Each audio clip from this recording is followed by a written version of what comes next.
All India Radio brings you a special bilingual program on Parakram Parv.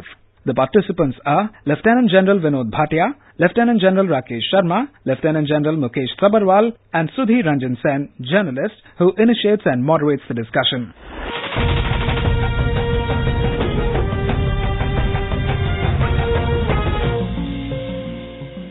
मेरा देश मेरी जान है, मेरा गर्व है, अभिमान है, और ये अभिमान है जिंदा क्योंकि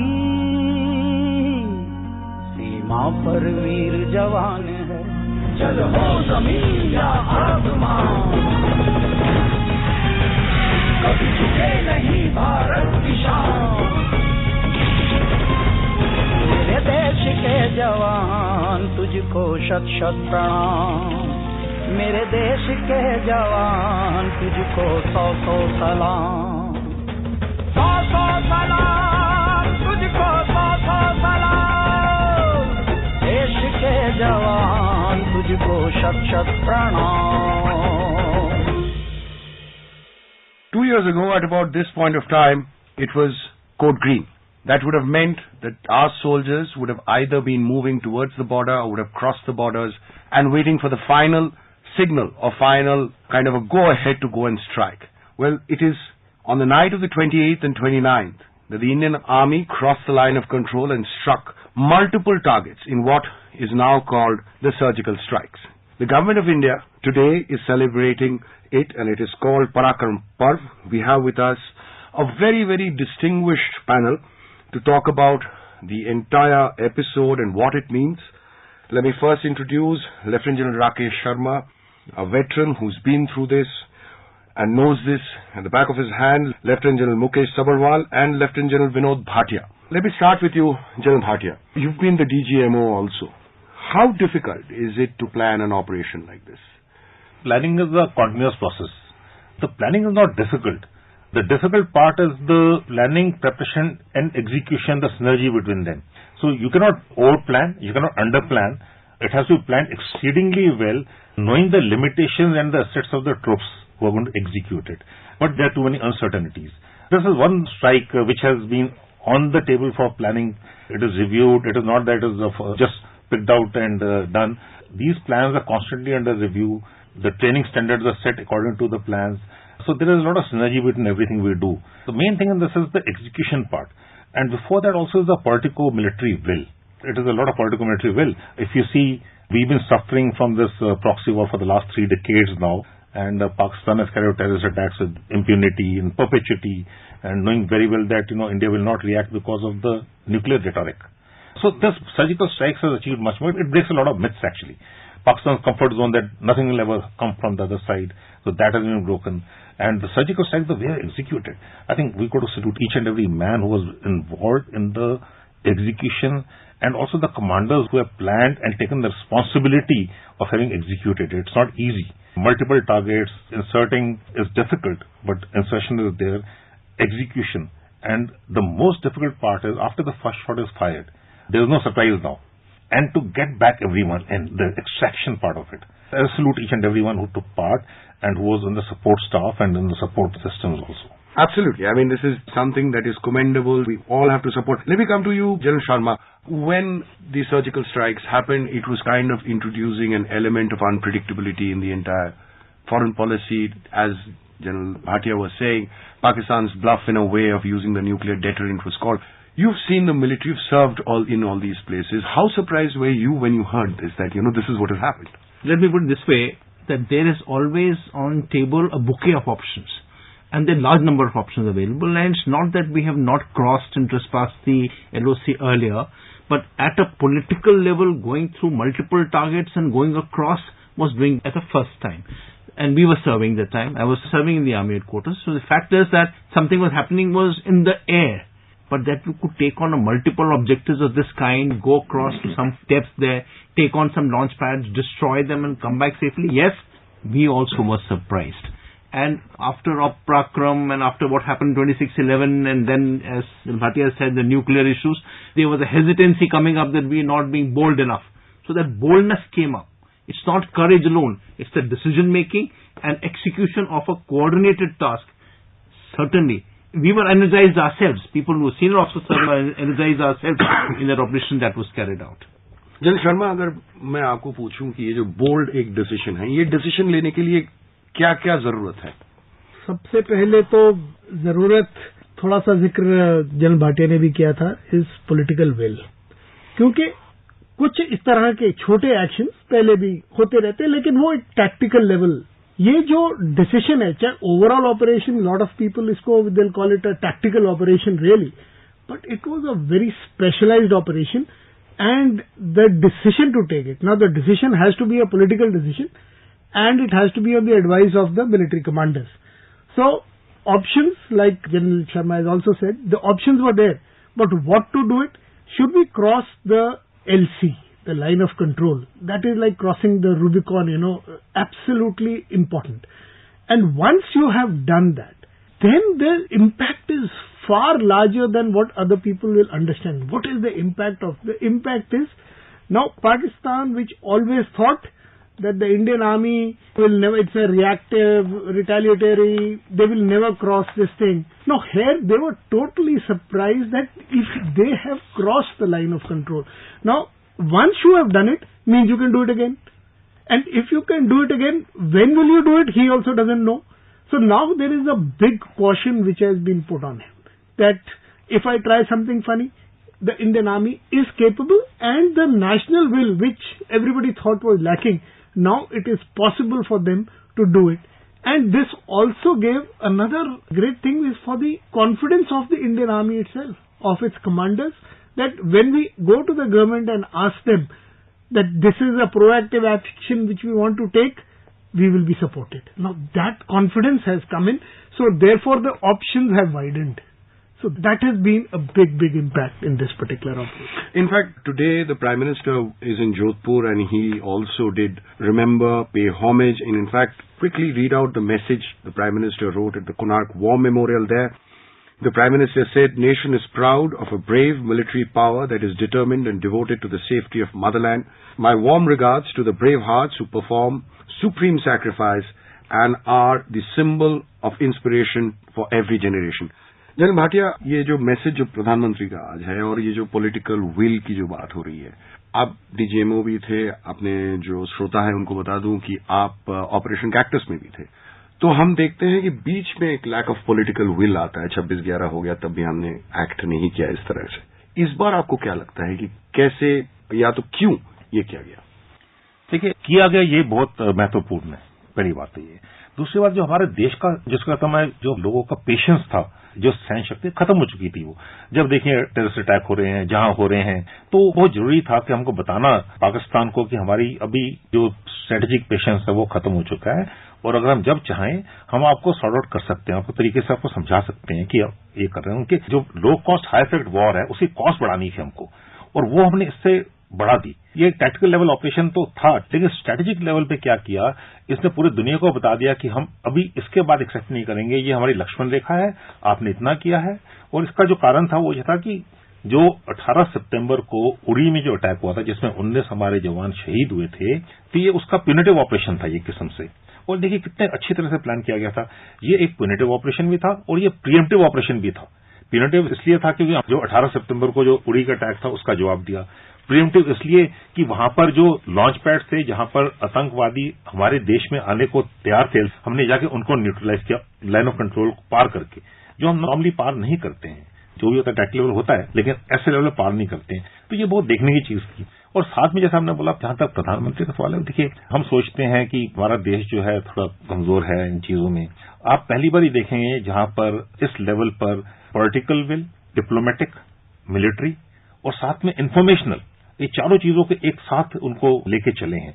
रात को स्ट्राइक हुआ, सुबह डीजीएमओ ने दूसरे डीजीएमओ को बता दिया कि हमने स्ट्राइक कर दिया है, और फिर प्रेस कॉन्फ्रेंस ली, उन्होंने पूरी दुनिया और देश को बता दिया कि हमने ये करा है। और साथ में आप देखिए हर एक चीज का उसमें ठीक तरह इस्तेमाल किया, डिप्लोमेटिक लेवल पे भी, इंफॉर्मेशन लेवल पे भी, मिलिट्री तो हुआ ही हुआ, और साथ में पॉलिटिकल विल भी। तो ये मेरे ख्याल से बहुत बड़ी अचीवमेंट है, क्योंकि हमारे सिस्टम में जो स्ट्रक्चर्स हैं, हमें लगता है कि वो ऐसे है नहीं है कि जो सबको सिनर्जाइज कर सकें, सबको एक साथ ला सकें। सर, सिनर्जी की जहां बात है जनरल शर्मा, मैं आपको एक चीज पूछना चाहूंगा, इस टाइप के ऑपरेशन में मिलिट्री कमांडर्स का सबसे बड़ा चिंता क्या होता है? पहले मैं एक चीज कहना चाहूंगा कि 18 तारीख को जब हमारे पे स्ट्राइक हुआ था तो हमारे 18 जवान हताहत हुए, और कहने की बात यह है कि आर्मी के अंदर भी एक गुबार था, एक एंगर था, गुस्सा था कि उड़ी में हमारे कैंप में आके लोगों को मारा गया। सो एक हमको रिस्पॉन्ड करने की जरूरत थी। एक तो नेशनल इशू था, एक इंटरनल इशू भी था। इंटरनल बहुत जरूरी था हमको लोगों को बताना, अपने लोगों को बताना कि भैया हम कर सकते हैं और हम करेंगे। सो एक uplifting of moral within the army was great, and I think we must compliment it that whether the international and national internal also it matter. Second issue what you are asking is, क्या गलती नहीं हो सकती थी? इसमें बहुत बड़ी गलती हो सकती थी, हमारी कैजुअलिटी हो सकती थी, शायद हम प्रिजनर ऑफ वॉर हो जाते, डेथ हो जाती, बॉडीज को लाना प्रॉब्लम होता, कोई ऑपरेशन खराब भी हो सकता था। अगर 5, 6, 7 जगह गए हैं तो 2 सक्सेसफुल होते, 3 नहीं सक्सेसफुल होते। इसमें बहुत बड़ा रिस्क था। सो इस एनर्जी को कि सारा ऑपरेशन 100-200 किलोमीटर के इलाके में जाए, हाई एल्टीट्यूड से लोअर एल्टीट्यूड तक, और कट्ठा जाए, ऑपरेशन हो और एक फिक्स टाइम में वापस आ जाए, it's a very major operation. It can be easily said, no, it was okay, tactical, small distance. It was not. It cannot be taken like that. It has to be taken in a holistic manner, decision, and accepting that something will go wrong. जो bosses थे उन्होंने accept किया होगा कि हो सकता है हमसे ये गलती हो जाए. And that, I think, is pat on the back of the military leaders, also the politicians. Politician ने भी एक्सेप्ट किया होगा कि हमसे गलती हो गई, तो दूसरे पॉलिटिकल पार्टीज बोलेंगे आपको जाने की क्या जरूरत थी, आप कुछ और कर सकते थे. So the decision making overall and the execution, pat on the back, hats off to the work being done. Hats off to the work being done. जन सवाल ये भी उठता है कि दोबारा हम कर सकते हैं क्या? बार बार ये सवाल पूछा जाता है. क्यों नहीं कर सकते? बिल्कुल साफ है इसमें कि काबिलियत आपको चाहिए. ये एक, अगर मैं बोलूं, हम सर्जिकल बोलते रहते हैं, आप एक सर्जरी को ले लीजिए. अगर आप सर्जरी में भी आप करते हैं तो क्लिनिकल, उसके लिए डॉक्टर जो है वो पहले प्रिपरेशन करता है. उसके पास नॉलेज होनी चाहिए कि अंदर खराबी क्या है जिसको वो अगर चीज निकाल रहा है, और उसके पास स्किल होना चाहिए. तो इन सब चीजों की हमारी फौज के अंदर में काबिलियत है. और दूसरी बात यह है कि भरोसा भी है कि हम ये कर सकते हैं. जब एक दफा आपने कर लिया, ये हमारी ट्रेनिंग की एक बहुत खासियत है. जैसे हम कमांडो कोर्स करते हैं, आप कमांडो कोर्स करते हैं जब हम यंग ऑफिसर होते हैं, और आप 40 साल के बाद में भी अगर आपको कोई बोले कि क्या आप ये 40 किलोमीटर की, 50 किलोमीटर की मार्च कर सकते हैं, तो आपके अंदर में अभी भी वो जुनून है कि नहीं, मैं कर सकता हूं, क्योंकि कॉन्फिडेंस है, सेल्फ बिलीफ आ गया. So once that is there, then it is very clear that you can do it. But now the question is, do you want to do it? There is a big difference. We wanted to make it very cost prohibitive for the Pakistanis, that you shouldn't do it. Whether we've achieved that fully, this is only one part, and military, as we all know, is only one option. We use it as a last resort. There are 20 other different types of options which we have to use. So keeping that in mind, we can go ahead and do it. That belief is 100% clear. लेकिन हम करना चाहेंगे कि नहीं करना चाहेंगे, कब करना चाहेंगे, और कितने तादाद में हम करना चाहेंगे, कितनी जगहों में करेंगे, दीज आर द क्वेश्चन. जो हम सरप्राइज बोलते हैं, सरप्राइज इसीलिए उसको सरप्राइज बोलते हैं बिकॉज उसको मालूम तो अब चल गया कि ये कर सकते हैं और कभी भी कर सकते हैं. And that is what is going to keep him alert more. And when he has to be alert, he has to deploy more resources to be alert. So इसका अचीवमेंट बहुत तरीकों से हुआ है, एक आध चीजों से नहीं हुआ है. और जो आपका स्ट्रेट सवाल है कि कर सकते हैं, लेकिन करें या ना करें ये हमारे ऊपर है, and that will be left as a secret.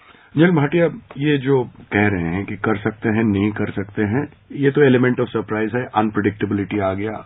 Pakistan, जैसे आप पहले कह रहे थे कि सोचता था कि भारत तो कुछ करेगा नहीं, हम करते चलेंगे.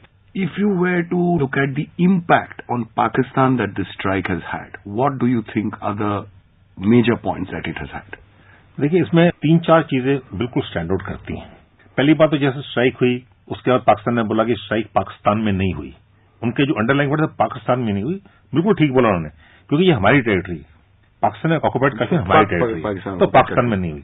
दूसरी बात ये थी कि जितने उनके जो टेररिस्ट कैंप्स थे उन्होंने पीछे मूव करे, और जितने लॉन्च पैड्स थे उन्होंने अपनी आर्मी पोस्ट के अंदर मूव कर दिया कि दोबारा ना हम कर सकें. तो आपने उनकी कॉस्ट बढ़ा दी फिर से, क्योंकि टेररिस्ट और आर्मी कहीं पर भी हो, कुछ भी हो, जब वो एक साथ मिलते हैं तो आर्मी को डिग्रेड करते हैं वो, क्योंकि उनका तरीका अलग होता है, उनका डिसिप्लिन नहीं होता है, तो उनका मिलना भी ठीक नहीं होता. तो हमने उनकी कॉस्ट रेस करी. और तीसरी बात, जो बहुत इंपॉर्टेंट बात जो थी, अब देखिए अक्टूबर में तब प्राइम मिनिस्टर नवाज शरीफ, उन्होंने एक स्टेटमेंट दी थी तब पब्लिक में, पहली बारी ऐसा, आर्मी चीफ को बोला उन्होंने, जनरल राही शरीफ को, कि आपने पाकिस्तान को आइसोलेट कर दिया है। ये पाकिस्तान में ऐसे नहीं होता जहां पर प्राइम मिनिस्टर आर्मी चीफ को कुछ बोल सके, वो भी राही शरीफ जैसे को, जो 29 नवंबर रिटायर हो रहा था, बोला गया था कि पोस्टर बॉय था, हर जगह उसके पोस्टर लगे थे, वो फील्ड मार्शल बनने वाला था। तो ये आपने एक स्ट्रेटेजिक डायलेमा जो क्रिएट करा है उनके दिमाग में, जैसे कि जनरल साहब पहले बता रहे थे कि जो उनके दिमाग में अभी हलचल है कि हम कभी भी आगे कर सकते हैं, उनको अपने डिफेंसेस स्ट्रेंथन करने पड़ेंगे, उनको अपना विजिल बढ़ाना पड़ेगा, तो हमने कॉस्ट बढ़ा दी है उनकी ऑलरेडी। अब दोबारा करें, कब करें, कैसे करें, क्यों करें, ये देखने की बात है। पॉलिटिकल डिसीजन, ये पॉलिटिकल डिसीजन मिलिट्री भी है, ये नहीं है एक स्ट्राइक से कुछ हो जाएगा। ये स्ट्राइक तो कभी भी हो सकती है, जब भी हो सकती है। इसमें नाम बता के जाएंगे उनको और जाने का पता लग ही जाएगा उनको। तो मतलब ये एक वर्क इन प्रोग्रेस है, एक थर्ड इन बीइंग है ये, तो इसको हम वैसे लेके चलना पड़ेगा। इसके बहुत सारी चीजें, जो एक भ्रम था, जो एक बिलीव थी कि हम नहीं करेंगे पाकिस्तान को, वो टूट गया, वो मेन चीज है। जनरल शर्मा, अगर पाकिस्तान आर्मी की खासतौर पर बात की जाए, the Pakistan army is supposed to be the main driver in that nation. It is the power behind the prime minister. It controls everything. It is a sham democracy in a way. By doing the surgical strikes and by doing a press conference the next day, you not only called the Pakistan army's bluff, but you painted it black in front of its own people. What kind of effect did it have? There is an issue of identity in Pakistan. It's a national identity. Now, the guardian of the national identity in Pakistan is the Pakistan army, not the politician. Because there is no identity as far as, can say about Islam or cultural heritage and all. We have an identity of thousands of years. They don't have it. Pakistan army has retained itself in the course of last 60, 70 years as the custodian of their identity. And that is what drives it. Now, anytime we try and hurt the identity of a nation, the value of Pakistan army goes down. Did that happen? What happens is that all that is happening inside Pakistan, Pakistan army has made itself so indispensable in the nation that they do not tend to lose that kind of value which an institution like that should have lost in an operation like this. And also because the politicians are so weak and the politicians have no standing whatsoever and they change so fast that Pakistan army is retained itself and it's a professional force. I would say that what did they do in Kargil? Let's go back a little bit. They had casualties. Later on, Musharraf wrote in the book, which he wrote, 337 casualties. Initially, he said there was not a single Fauji who died that time. Later on, he published in his book, they wrote it, on the Martyrs Memorial. They put the names of those people later on, Pakistan Army. Which initially, remember, he kept saying, Hamara to tha hi nahi koi, ye sab ke sab terrorists hi the. In this operation, they said, hua hi nahi, kuch hua hi nahi. And then that SP said somewhere to a journalist saying, हाँ भाई हमने bodies निकाल के वहाँ पे ले गए हैं. It shows them that they are not truthful. If you say that people are not discerning, I think that would be incorrect. If people try and build up what happened in Kargil and what happened in subsequently, and now they say, okay, these people are also liars in some form, and maybe it is being registered in some people. And I think if you continue the degradation in the moral values of Pakistan Army, we will achieve much more in times to come. General Sabharwal, general Vinod Bhatia एक चीज कह रहे थे कि it's work in progress. आप इसका next step क्या देखते हैं वर्क इन प्रोग्रेस का? Work in progress is in various fields, because ये सिर्फ एक को मिलिट्री ऑपरेशन की तरफ सीमित नहीं रखना चाहिए हमको, द सोच होनी चाहिए, क्योंकि इसके अंदर में पॉलिटिकल जो विल थी, that is one thing which we achieved. अब उसके बाद में हमारे पास डिप्लोमेटिक मेजर्स हैं, हमारे पास इकोनॉमिक मेजर्स हैं वगैरह, क्योंकि अल्टीमेटली हमने किया क्यों था? किया था कि हम उसकी जो कॉस्ट है, बिकॉज वो हमको तंग कर रहा है प्रॉक्सी वॉर कर करके, और उसके अंदर में वो लो कॉस्ट ऑप्शन है, उसके लिए वो करता जा रहा है, बेइंतहा जो भी टेररिस्ट एक्शन वगैरह, हमको वो उसको बढ़ाना है। अब वो बढ़ाने के लिए सिर्फ एक surgical strike is not enough. There are various other options which the government has got and which are of different dimensions. एक चीज मैं और बताता हूँ, technology, the use of technology in this, the kind of gadgets which we used for real time information which was available to the commanders. अब वो चीज, the work in progress is also to improve कहाँ पर, because इसमें lessons भी हमने बहुत सीखे हैं। ये अब सिर्फ आप यही देखिए, क्योंकि there was no touchwood collateral damage, there was no casualties वगैरह, वो तो अच्छा था because it was a specialised op, and hats off to the special forces specially, and even to our Ghataks and the infantry battalions etcetera who have done this operation. But the fact is, the technology which was used at a multi-dimensional level, both in the air, on the ground, the photography, various. So therefore, सीखे भी हम बहुत इससे. There are lessons which were learnt, which if we have to do it again, that work is in progress in all various areas, जो हम उसको करते रहेंगे. एंड इसके साथ साथ में एक और भी चीज, वो थोड़ा जिक्र जनरल भाटिया ने भी किया था, कि transparency and protocol, this was at its best. We unilaterally announced the closure of the operation. We said ये हो गया. Whether Pakistan keeps denying it is irrespective. But the fact is, we unilaterally closed the whole thing, informed the other side. So the transparency is very, very great in this whole thing which we have done.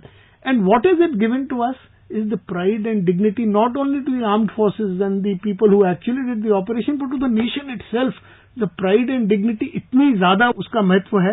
And that is the reason मेरे ख्याल, क्योंकि अब हम इसको मना रहे हैं, इसको अचीव, बिकॉज पूरी दुनिया को, हमको, दुनिया इन द सेंस के खासतौर पे अपने citizens, they are very clear कि it was a major successful operation, और अपनी फौज को सराहना करना चाहते हैं. And they are using this platform to do this.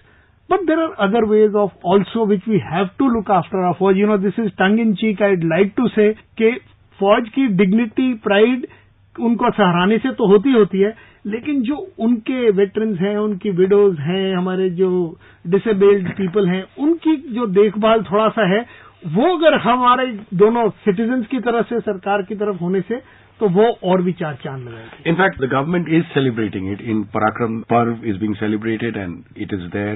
The Defence Minister, when attending the program, also gave out a message for the country and for the soldiers. Let's just listen in. आज India gate के सामने पूरे देश के जनता आ गए हैं इधर, ऐसे लग रहा है मुझे.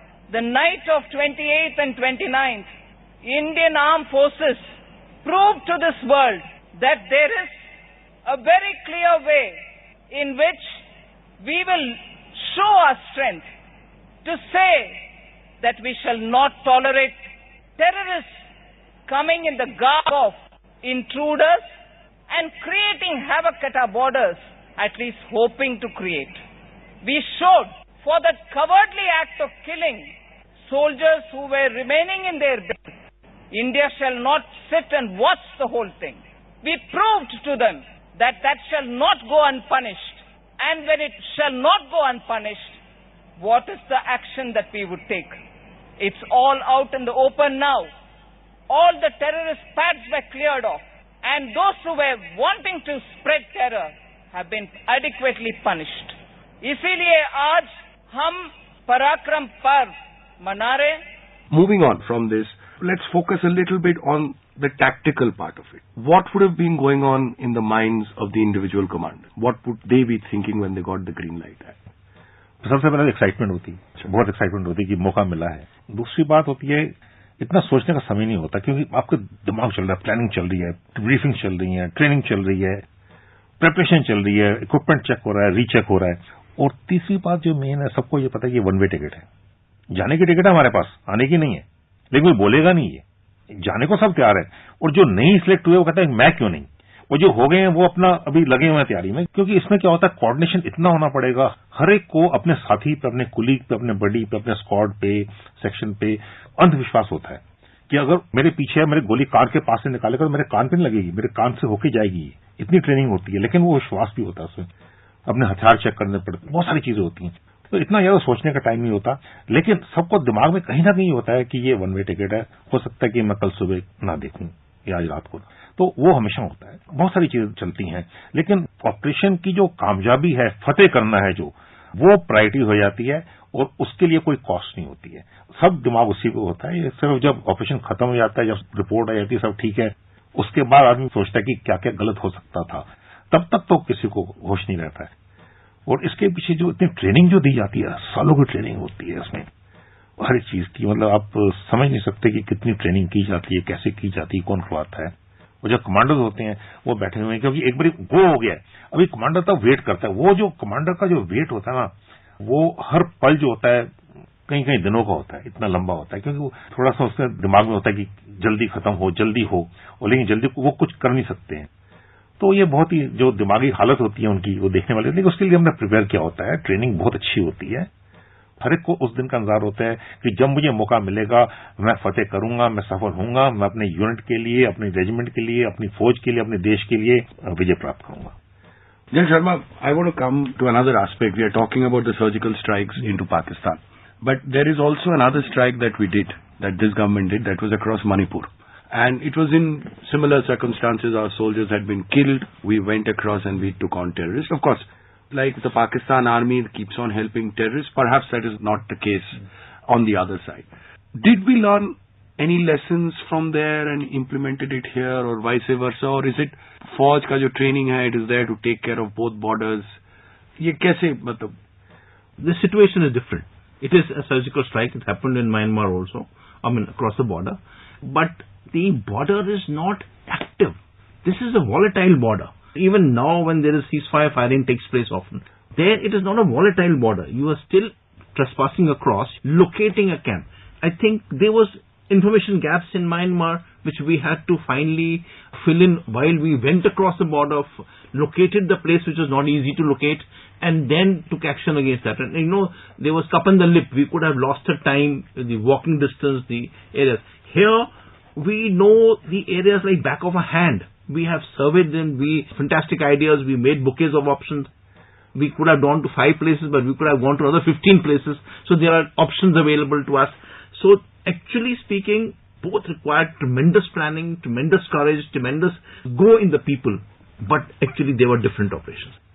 What happened in Myanmar, we led a message across there. It was spoken in Pakistan. Don't do like what you did in Myanmar. We are not the same people. Those exactly. That is where I'm coming to. Pakistan said that they cannot do this in Pakistan. Absolutely. But the fact is that we also said, and somebody asked a question from one senior officer, can we do it also in Pakistan? And somebody said yes. If we can do it here, we can do anywhere else. And all these people, who are in the helm of affairs have served on either side of the border and they know the situation well. I just want to add one issue. Contingency planning. People who would have gone across in this side in surgical strike, there would have been tremendous amount of contingency planning carried out. What happens if that happens? Reserves. Okay, some people went inside. Some people were ready to go inside. Some people were ready to divert attention left, right and center. So it is not that some teams went. Plenty of people who were ready to offset pressures which come up. So I think one might say that there was some strikes, 5, 6 of them. The numbers of people who were involved were tremendously large. People who have got helicopters ready to evacuate. They must have been, I think, one can only imagine what the people who actually planned went through, and hats off to them again. And then Sabharwal, as General Vinod Bhatia was saying, that it's a one-way ticket.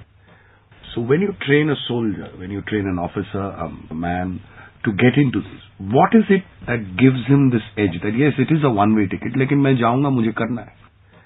First thing is regimentation, Our regimentation is so strong. Our bonds are so very strong in the army. And it's not the infantry and the special forces and all, of course, have tons of it, absolutely. But that thing, when you sit in the same bunker, when you eat together, when you do all those kinds of stuff, sitting in Siachen, there is a bunker where there are 6 people and they have to turn left or right. They say up and everybody turns right. It is that slow.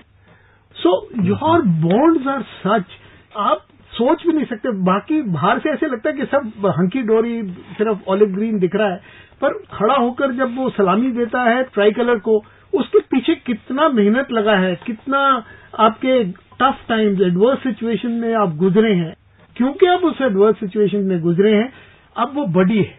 Everybody talks के बडी क्या कर, बडी अपने beat के ऊपर ध्यान ही नहीं करता है, बिकॉज उसको पता है कि मेरा बडी मेरा उस साइड को देख रहा है, मेरे को सिर्फ दुश्मन की तरफ देखना है. And that is the kind of trust. So trust बहुत ज्यादा, काबिलियत वगैरह हमने बात की है, स्किल तो है ही है, लेकिन ट्रस्ट किसके में भरोसा होना चाहिए. भरोसा सबसे पहले हथियार पर अपने, can this thing will work. दूसरा मेरे बडी के ऊपर, मेरी टीम के ऊपर, मेरे ओहदेदारों के ऊपर, माई जेसीओज, my officers. It is the trust and camaraderie which has been developed कि अब मैं जाऊंगा, अब डिफरेंट तरह का एक ट्रस्ट है. वो क्या ट्रस्ट है? आई मे नॉट कम बैक. मेरी फैमिली को कोई देखने वाला है? यस, माई आर्मी, माई सरकार will look after the family. तो वन वे टिकट है, बिकॉज उसमें जब तान लिया, वो कहते हैं कफन बांध लिया, वो जब वो चला है तो वो वापसी के बारे में तो सोच ही नहीं रहा है। वो कह रहे हैं mission is my main concern, और मिशन मैं पूरा करूंगा। और जो हम नाक बोलते हैं, इज्जत बोलते हैं, वो बहुत जरूरी है कि इज्जत के लिए वो करता है, अपनी पलटन की नाक के लिए करता है, उसके ऊपर आंच नहीं आनी चाहिए। तो इसलिए वो जो ट्रेनिंग, वो जो हमारी बॉन्डिंग है, that is very very important. उसके अलावा तो फिर फौज चलेगी नहीं। It is amazing, the training and the bonding. General Bhatia, I want to come to something. We are doing this celebration. It's 2 years. It's the anniversary. We have also seen very recently that a movie called 0-30 that talks about Osama bin Laden को कैसे trace किया गया, फिर कैसे अमरीकी troops Pakistan के अंदर घुस के मारा गया। तो ये जो सेलिब्रेशन है, ये एक साइकोलॉजिकल इम्पैक्ट भी डालता है। एक तो हमारे देश के अंदर लोग इसको रिमेम्बर करेंगे, बच्चे जो है, और दूसरा है on the other side, how do you see this playing out? Celebration है मस्ट, हमें ऑनर करना पड़ेगा। लेकिन उससे पहले मैं एक चीज अगर मैं ऐड करूं, जो जनरल सभरवाल बोल रहे थे, जवान है हमारे। अभी देखिए, इंडियन आर्मी जो है सबसे बैटल हार्डन्ड आर्मी है, कॉम्बैटिव आर्मी है। 12 लाख की वॉलंटियर फोर्स है, largest volunteer force in the volunteer force की बात कर रहा हूं। उसमें ये जो special forces, para special forces जो कहे हैं, ये उस वॉलंटियर्स में से वॉलंटियर्स हैं, तो बहुत ही सख्त वॉलंटियर्स होते हैं। 50 में से एक बंदे क्वालिफाई करता है, इतना टफ। आउट ऑफ 50 वॉलंटियर्स एक बंदा क्वालिफाई। और वो जो प्रोबेशन होती है, अगर मैं आपको कैसे समझाऊं कि क्या होती है प्रोबेशन, वो। लेकिन मेरे से कई लोग पूछते हैं कि ये क्या चीज है। आप तो कर चुके हैं sir, you are a para. कोई मेरे से पूछता है ये क्यों करते हैं। मैं काफी इस पे 40 साल हो गए मुझे इस रेजिमेंट में, तो मैं सोचता क्या है ये। We are a bunch of misfits who fit well together. That is very nicely put. Bunch of misfits who fit together. Actually, it is so. If you analyze it more and more, retirement का सोचता हूँ कि क्यों हम करते हैं जो करते हैं। क्यों मैं भी तो आराम की नौकरी कर सकता हूँ कहीं और भी, वॉलंटियर करके क्यों आता हूँ। और क्यों मुझे लगता है कि वो जो मेरी प्रोबेशन पीरियड में मुझे बिल्कुल ऐसा बनाया जाता है कि इसे कहते हैं हेल होता है, वो भी क्या होगा, कोई हेल नहीं हो सकता उससे बुरा। लेकिन मैं फिर भी चाहता हूँ कि मैं सिलेक्ट हूँ, 50 में से एक सिलेक्ट होता है। क्यों? क्योंकि is a bunch of misfits who fit well together. I want to be into that body, I want to belong to that regiment, जैसे बता रहे थे। तो वो बड़ी जरूरी चीज है उसमें। और मैं एक और ऐड करना चाहूंगा, जो जनरल शर्मा ने बोली कंटीजेंसी के बारे में, बड़ा इंटरेस्टिंग है। हमारे रेजिमेंट में विश्वास है कि आप 100 कंटीजेंसी प्लान कर लो, लेकिन जब जाओगे तो 101, 102, 103 मिलेंगी, जो प्लान नहीं किया हुआ। लेकिन क्योंकि आपने इतनी प्लानिंग कर रखी है, तो कुछ ना कुछ आपको इनोवेट करना पड़ता है। जितनी मर्जी कंटीजेंसी प्लान कर लो, जैसे ही आपने पहली गोली चलेगी, आपकी कंटीजेंसी सब खत्म हो जाती है। उसके बाद आपका जो दिमाग है, जो दिल दिमाग कलमली उनका तालमेल, ये बड़ी छोटी चीज है। दिल दिमाग कलमली उनका तालमेल, ये बहुत जरूरी चीज है। जो उसके पास होगा उसी की फतेह होगी, उसी की जीत होगी। ये जो कर रहे हैं, और जैसे आपने बताया कि आज 28 सितंबर है, आज के दिन गए थे, और आज पूरा भारतवर्ष में हर एक जगह मनाया जा रहा है ये पराक्रम पर्व। तो ये बहुत अच्छी चीज। हमारे एक फौजी को क्या चाहिए, बहुत कम चीजें चाहिए उसको, थोड़ा सी इज्जत चाहिए, थोड़ा सा अफेक्शन चाहिए। लेकिन इसके साथ साथ सोशल मीडिया में आ रहा है, जो 18 सितंबर को हमारे जवान जो शहीद हुए थे, उसमें 2 या 3 को जो ड्यूज मिलने थे वो अभी तक नहीं मिले। नेक्स्ट ऑफ किन को, जो हमारा फर्ज बनता है कि हर शहीद की जो नेक्स्ट ऑफ किन है, वो हमारी जिम्मेवारी है, देश की जिम्मेवारी है। जनरल भाटिया, मैं सोशल मीडिया से थोड़ा आगे जाऊंगा। आप ऑपरेशन कैक्टस में थे, जो मैंने पहले बताया। You were part of that operation when the forces went in a similar. What was going, दिमाग में आपका क्या चल रहा था? तब भी गोली चल रही थी जब आप लैंड किए थे? नहीं, तब गोली नहीं चल रही थी, तब वो अलग था, क्योंकि हमें पता ही नहीं था हम कहां लैंड कर रहे हैं। इन द सेंस की ब्लाइंड लैंडिंग थी वो। जो हलूले एयरपोर्ट है मालदीव्स के अंदर, वो बहुत छोटा एयरपोर्ट है, हमें नहीं पता। हम बहुत बड़े देश में रहते हैं। पूरा जो माले है वो 2 स्क्वायर किलोमीटर है, और जो एयरपोर्ट था वो सिर्फ 46 मीटर्स था वाइड एंड्स में, और हमको बोला था वहां जाके ड्रॉप करो। जब लैंड करते, जैसे पहला एयरक्राफ्ट लैंड किया जिसमें हम सब थे, अगर वहां पर कोई साइकिल भी रख देता वहां पर, तो लैंड नहीं कर सकते। तो वो पूरे के पूरे एयरक्राफ्ट में जितने थे हम सब वहां खत्म हो जाते। लेकिन उस ऑपरेशन में देखिए, अगेन कोई इन्फॉर्मेशन नहीं थी, उसमें कोई प्लानिंग नहीं थी, उसमें प्लानिंग थी, लेकिन फिर भी फौज ने कर दिखाया। एयरफोर्स, आर्मी, नेवी तीनों थे वहां पर, कर दिखाया। और उसकी वजह से हमारा पूरे इंटरनेशनल में इतना क्लेम किया गया, इतना नाम किया गया, क्योंकि उन्होंने यूएसए को बोला था, तब सोवियत यूनियन को बोला था, उन्होंने पाकिस्तान को भी बोला था, लेकिन हमने जाके करा वो। तो ये इंडियन आर्म फोर्सेज हैं। देशवासियों को बोलूंगा, इन पर विश्वास रखो कि ये आपकी फौज है और आपके लिए कुछ भी करेंगे। जनरल शर्मा, स्पेशल ऑपरेशंस या para commandos, use of para commandos, इसको स्ट्रैटेजिक वेपन भी कहा जाता है। It is in fact some of these are called the strategic options. Over the years अगर आप देखा जाए, How much has been the progress? Sir बात कर रहे थे कि ट्रांसपेरेंसी का कमांडर्स के पास जो चॉइसेस थे, कितना इसमें हम लोग आगे हैं, और अगर आप बाकी कंट्रीज के साथ कंपेयर करेंगे हम कहां पे हैं? बात यह है कि स्पेशल फोर्सेस की जो इक्विपमेंट के बारे में रेस है और ट्रेनिंग इस और स्प्रिंट है वर्ल्ड वाइड। जो स्पेशल फोर्सेस हैं वर्ल्ड की वो उस मुकाम पे पहुंच चुके हैं कि वो बहुत बड़ी सोफिस्टिकेशन हो चुकी है। हमारे में है, हमारी special forces are very good. हम लोगों ने अपनी अपनी कोर कमांड करी है, अपनी कोर कमांड में हमने स्पेशल फोर्सेस को बहुत ही मुश्किल टास्क दिया और उन्होंने बहुत अच्छी तरह से पूरा किया।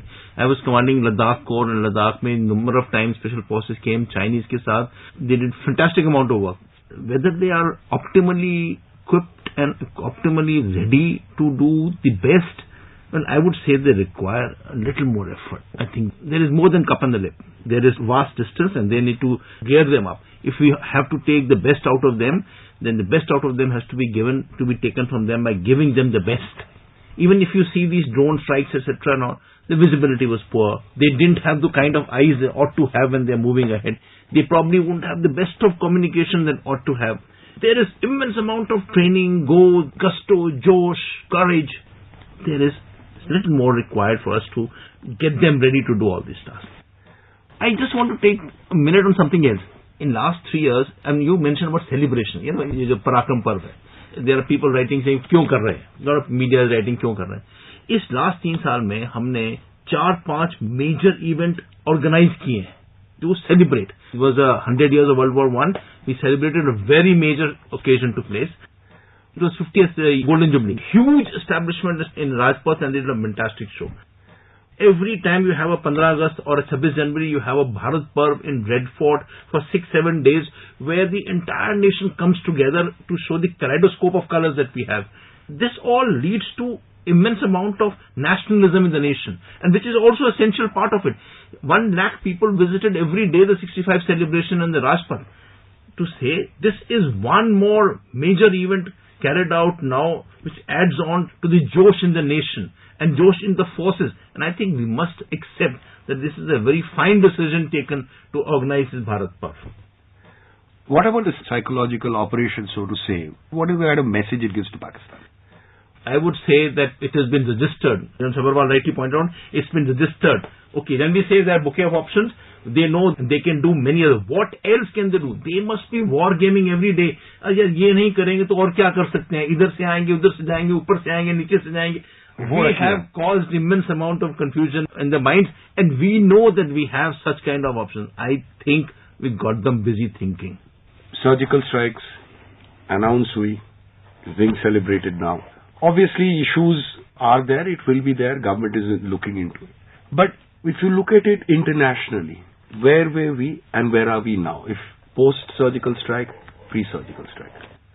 Well, the first thing, of course, is that recognition that you can do a very, very specialized op very professionally and with least amount of, rancor or something like that. You've done it quietly, you've done your job, you've come back. So, आपकी जो इज्जत है दुनिया के अंदर में जो professional आर्मीज हैं उनके अंदर में तो it's gone up, it got a huge boost. And specially क्यों किया था वो पाकिस्तान के लिए किया था। उनके भी जो ख्याल में दिमाग में अब ये है कि यार दीज गाइज आर गुड, तो वो इज्जत एंड फौजियों के बीच में बाकी चाहे कुछ भी पॉलिटिकली होता रहेगा नहीं, बट दैट फौजी नोज के दीज गाइज आर केपेबल और ये कर देंगे तो इज्जत उसके। हाँ, तो बाकी दुनिया में तो जो आपका रुतबा बड़ा है वो तो है ही, जो आपका अपोनेंट है, जो एडवर्सरी है आपका, उसके भी जहन में ये बिल्कुल क्लियर हो गया कि these chaps are good and they can do it again. But again one small point which I know it's I had written something many years ago, a thing called the Army Man. Just the last 6 lines, if you mind, I'll just talk of that. As far as the Army Man is concerned, he says he seeks no reward, material or otherwise. His karma he performs with honor and pride. Yet he longs sometimes, for he is human after all, for the love of his countrymen. Yes, he does, the Army Man. He will do anything which you ask him to do, but all he needs is that little love, that respect. उसके लिए तो जान भी दे दे। General Bhatia, your thoughts and anything else you want to mention? I'll wish the nation very best through this program. बहुत गर्व की बात है, आज बहुत गर्व का दिन है हमारे लिए। हर रोज गर्व का होना चाहिए, लेकिन आज स्पेशल है। और जो जवान हमारे हैं, मैं सबको जो हर इतने मुश्किलों में गुजर रहे हैं, हर बॉर्डर पे लगे हुए हैं, इस देश को सिक्योर रख रहे हैं, मैं उन सबको सलाम करना चाहूंगा। उनकी जो सैक्रिफाइसेस हैं उनको सल्यूट करना चाहूंगा उनके लिए, और मैं चाहूंगा कि वो हमेशा ऐसे बने रहें, ऐसे ही रहें और हमारे देशवासियों को सिक्योर रखें। General Sharma, I just say one thing कि हर टाइम जब कोई इंसिडेंट होता है तो वी स्टार्ट थिंकिंग रैशनली, क्या ये होगा तो अमेरिका क्या कहेगा, हमारे ट्रूप्स में क्या होगा, इतना रैशनली सोचते हैं कि हम कुछ कर ही नहीं पाते हैं। I think sometimes when there is anger in you, you have to act irrationally and do it. And I think we'll succeed if we do. The anger, that is what got us there, the unpredictability. Your thoughts? यही कि ये जो हमने operation किया और अब उसको celebrate कर रहे हैं, इसके जो 2 या 3 बहुत बहुत इम्पोर्टेंट लोग थे, उन सबको क्रेडिट जाना चाहिए, starting from the politician who took that decision, the military commanders who took the gumption and went across, planned and executed it, and especially those boys who physically did the whole thing. You know, hats off, salutes to them, because they really deserve all our kudos to them and compliments to them, and they have given the Indian Army and the Indian Armed Forces great dignity and pride. We wind up this entire thing, indeed a great day of pride, but as my guests, all very, very senior people who've worked in the forces, spend their entire lives there, give their entire lives there, kept reminding couple of things. Number one, an element of unpredictability put into the entire Indian foreign policy, a very, very strong message to Pakistan. As in Sharma was saying, that he's perhaps wargaming every day, trying to find out what else can India do, where else can it come from, and also importantly what General Sabharwal said, that what does the force need? A little bit of affection, a little bit of love for the countrymen. At that note, we come to an end of this program. Thank you, gentlemen, for joining us. Thank you. Thank you. Thank you. You were listening to a special bilingual program on Parakram Parv. The participants were Lieutenant General Vinod Bhatia, Lieutenant General Rakesh Sharma, Lieutenant General Mukesh Sabharwal and Sudhi Ranjan Sen, journalist who initiated and moderated the discussion. This program was produced and presented by the News Services Division of All India Radio. You can also listen to this program on our website, newsonair.nic.in. You may email your opinion about this program at airnsttalks@gmail.com. मेरा देश मेरी जान है, मेरा गर्व है, अभिमान है।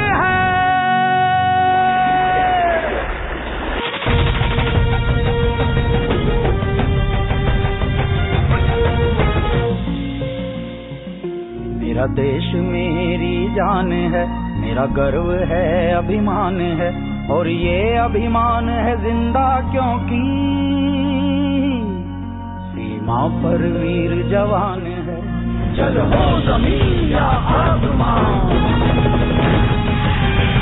कभी झुके नहीं भारत की शान। मेरे देश के जवान तुझको शत शत प्रणाम, मेरे देश के जवान तुझको 100 सलाम, 100 सलाम तुझको, 100 सलाम।